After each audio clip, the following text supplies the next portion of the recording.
95% মুসলমানের দেশ। মুসলমান ইসলামের কথা বলবে, ইসলামী তাওহীদ তামাদ্দুনের কথা বলবে, মুসলমান ঈমান আকীদার কথা বলবে। সেখানে কোনো শাসন ভবন কোন মুসলমান মানেনি, মানবে না।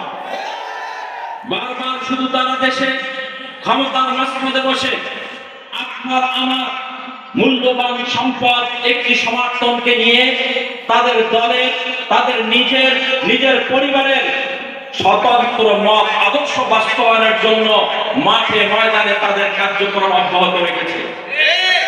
যেই আদর্শ নিয়ে, যেই তিনটি মূল ভিত্তি নিয়ে দেশ স্বাধীন হলো, আমরা এখন পর্যন্ত এই 90 স্বাধীন বাংলাদেশের পূর্বে যতগুলো শাসক বাংলাদেশে এসেছে, কেউ আমাদেরকে এই তিনটি অধিকারের কিঞ্চিত পরিমাণ কোনো নিদর্শন দেখানো সম্ভব হয়নি তাদের। কিন্তু আমরা তার পরিবর্তে দেখেছি কিভাবে ওলামায়ে কেরামদেরকে মসজিদের মধ্যে, কিভাবে ওলামায়ে কেরামদেরকে মসজিদের মেম্বার থেকে, কিভাবে ওলামায়ে কেরামদেরকে তাদের সেই স্ব কর্মস্থল থেকে একটি হক কথা বলার জন্য তাদেরকে জিঞ্জিরাবদ্ধ করে জেলখানায় ভরতে হয়।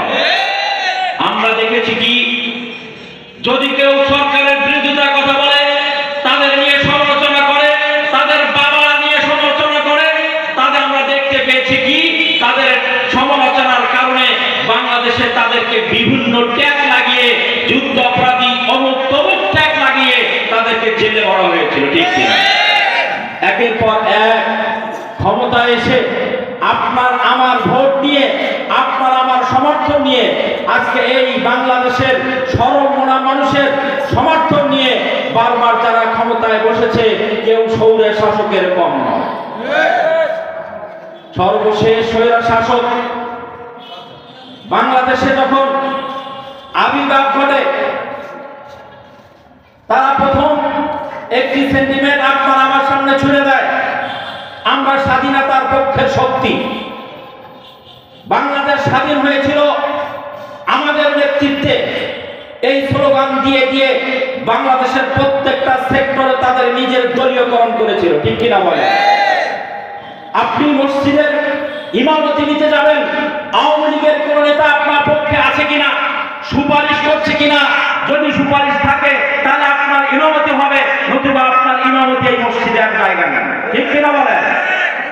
যদি কোনো শিক্ষিত ব্যক্তি তার লিখনের মাধ্যমে বাংলাদেশের স্বাধীনতার চেতনাকে যদি নিজে ফুটিয়ে তুলতে চায়, যদি সেটা বর্তমান আসীন স্বৈরাচার সরকারের গায়ে বেঁধে যায়, রাতারাতি ল্যাব পিরিয়ড বিভিন্ন পরিচয় দিয়ে তাদেরকে গুম করে ওই আয়নাঘরকে তাদের সামনে আয়নাঘরে বাস্তবায়ন রূপ দিয়ে আয়নাঘরের বাস্তবায়ন দেখানো হয়েছে। ঠিক কিনা বলে?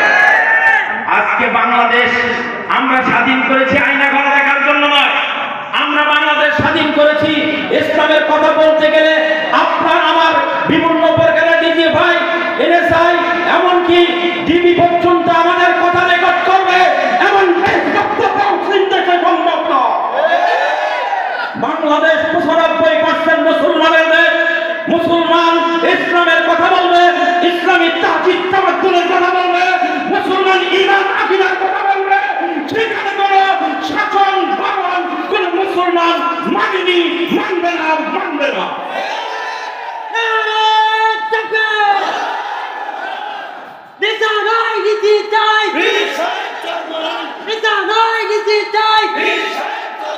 সর্বশেষ শরিয়া শাসক, যে স্বৈর শাসক জগদ্দল পাথরের মতো আমাদের ঘাড়ে চেপে বসেছিল, তারা আপনাকে আমাকে এমনকি আমাদের চিন্তা চেতনা মাথা থেকে উধাও করে দিয়েছিল যে ক্ষমতার বদল মনে হয় আর হবে না। তারা ক্ষমতায় বসে দিনের ভোট রাতে করে, এমনকি দলীয়করণ করে, পুলিশ দিয়ে ভোট মেরে, প্রিজাইডিং অফিসার দিয়ে ভোট মেরে, ভোট হওয়ার আগে ভোটের বাক্স ভরিয়ে তারা ভোটের হিসাব নিয়ে গোড়ায় থেকে ঘোষণা করেন যে প্রার্থী জয়ী হয়েছে। এমনই ভাবে এমন একটি কালচার বাস্তবায়ন করে দিয়ে তারা বাংলাদেশে বড় কথা বলে 41 সাল বাংলাদেশে আমরা আছি।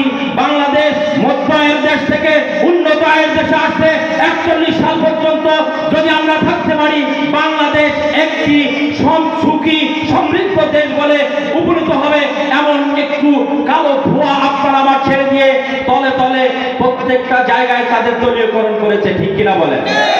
আজকে আপনি দেখেন 1400 কোটি টাকা বাংলাদেশ থেকে বিদেশে পাচার হয়েছে, হাসপাতাল বেডগুলো শূন্য পড়ে আছে, ডাক্তারদের চিকিৎসার কথা বলতে গেলে আপনার আমার যারা সেবক, ডাক্তার হলো সেবক, নার্স হলো সেবক।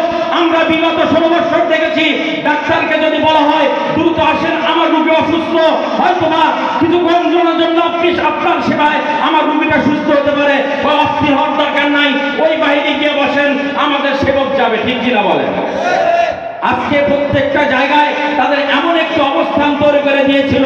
এই বাংলাদেশ আমরা চাইনি, আমরা সোনার বাংলা চাই না, আমরা ডিজিটাল বাংলা চাই না, আমরা কোনো আর পল্লী বন্দর বাংলা চাই না, আমরা এখন দেখতে চাই বাংলা হবে কোরআনের বাংলা।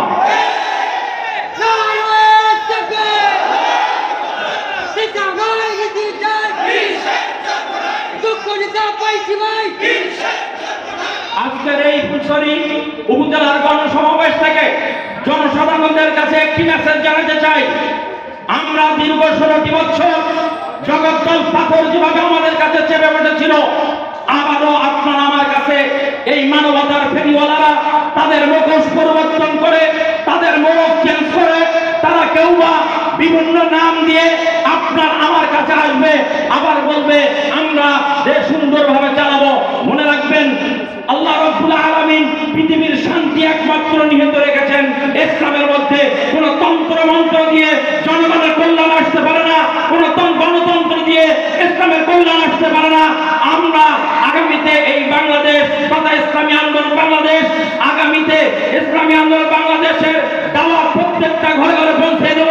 যদি ইসলামী হুকুমত বাংলাদেশে প্রতিষ্ঠিত হয়, কুলি থেকে কামাল পর্যন্ত, কুলি থেকে মিনিস্টার পর্যন্ত প্রত্যেকটা সেক্টরের প্রত্যেকটা জনগণের নিত্য অধিকার বাস্তবায়ন হবে। ইসলাম কখনো কামালের অধিকারকে খর্ব করে না, ইসলাম কখনো জেলের অধিকার খর্ব করে না।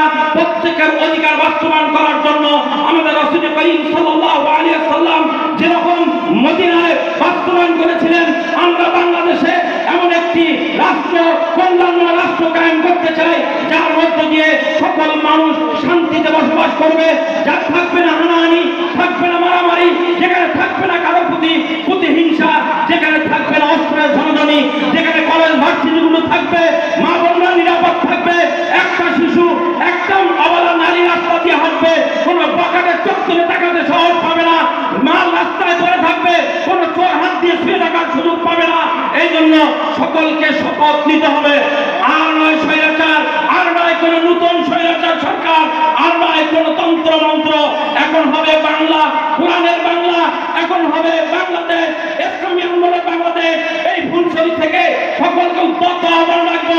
আমরা যত নেতা দেখেছি, একটা নেতার আপনি দেখাতে পারবেন না, কোন আওয়ামী লীগ বলেন, বিএনপি বলেন, যারা আছে, যদি বলা হয় এখানে আসেন সূরা ফাতিহাটা সুন্দর করে বলেন, হয়তোবা তাদের প্যান ভিজে যাবে। কিন্তু আজকে আপনি এখান থেকে দেখেন, ইসলামী আন্দোলন, ছাত্র আন্দোলন, যুব আন্দোলন, শ্রমিক আন্দোলন, প্রত্যেকটা নেতাকে ইমামতি করতে দেবেন, ইমামতি করবে, রাষ্ট্রীয় যে কোনো কাজে লাগে তার সেই কাজে লাগবে ইনশাআল্লাহ। ইসলামী আন্দোলন নীতিতে বিশ্বাসী, নেতা নয়, নীতির পরিবর্তন চাই। আমরা এই বাংলাদেশে ইসলামের নীতি বাস্তবায়ন করার লক্ষ্যে এই ফুলছড়ি উপজেলার প্রত্যেক জনসাধারণকে উদ্যত আহ্বান রাখবো, আর কোন তন্ত্র মন্ত্র নয়। আগামীতে যদি সুখী সমৃদ্ধ বাংলাদেশ করতে হয়, পীর সাহেব চরমনায়ের হাতকে শক্তিশালী করে তথা হাত পাকার সমর্থনে নিজেকে একজন অংশীদার ভাগীদার বানিয়ে আগামীর বাংলাদেশ, ইসলামের বাংলাদেশ, আগামীর বাংলাদেশ, পীর সাহেব চরমনায়ের বাংলাদেশ, আগামীর বাংলাদেশ, হাত পাকার বাংলাদেশ, এই আশাবাদ ব্যক্ত করে আমার সংক্ষিপ্ত আলোচনা শেষ করছি। আমার তৌফিক ইল্লা বিল্লাহ। আসসালামু আলাইকুম ওয়া রাহমাতুল্লাহ।